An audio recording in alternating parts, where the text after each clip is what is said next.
Welcome back to Lot 45 in Lansing Island. A lot has changed since we were last here. We left off with the concrete block and we have moved partially through our mechanical, electrical, and plumbing roughs. So let's take a walk inside and see what we've accomplished so far. After block, we delivered our trusses in this area here,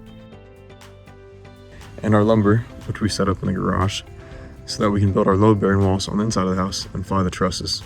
We have two main load-bearing walls in this house, one being the kitchen, denoted by the cross-hatching, and the bedroom partition right here. Once the carpenter frames these and stands them up, it's time to fly the trusses.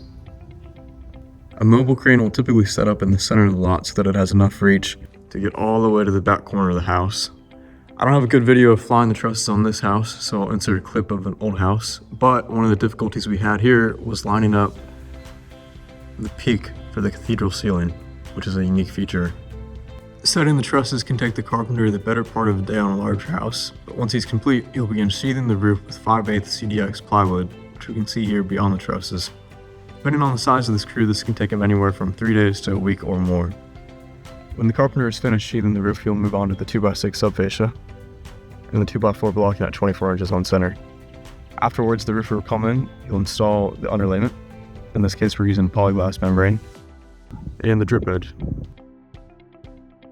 The carpenter moves on to the inside of the house, where he will begin installing foam board around the exterior perimeter for insulating purposes. He'll also begin pulling a tape measure and putting down chalk lines to denote the locations of interior partitions. We can see one of those old chalk lines right here.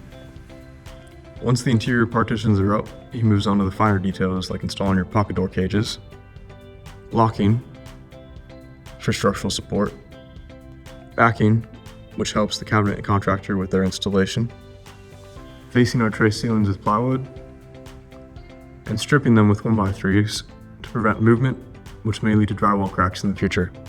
The framer will also buck the inside of the exterior doors, typically with 2x8 pressure-treated lumber, which provides a frame for the opening, a secure attachment for the installation of the door in the future. You can see what the installation of one of these exterior doors looks like, where you have the frame set with tapcons, which fasten into the concrete, and the door jamb fastening to the frame. On our back porch, the carpenter also faced the entire underside of the ceiling with plywood to provide more service area for the future installation of the tongue and groove ceiling. He also boxed out the space in between the columns and wrapped it with Tyvek, which is a moisture and air barrier. Once the frame is largely complete, we will cover the inside of the window openings with an elastomer paint per code, then bring in the window supplier for the installation. They will buck the interior of the opening, screw the windows in, and then silicone the perimeter. We have impact glass on this house with white vinyl on the inside and a bronze color on the exterior. After the windows are installed by the supplier, the carpenter returns to wrap pressure-treated lumber around the openings, which allows for the installation of the drywall in the future. The carpenter may return for a few smaller items, but he's largely done at this point, which allows us to move on to our mechanical, electrical, and plumbing roughs, some of which you can see in this video and we'll cover in the next. Thanks for watching.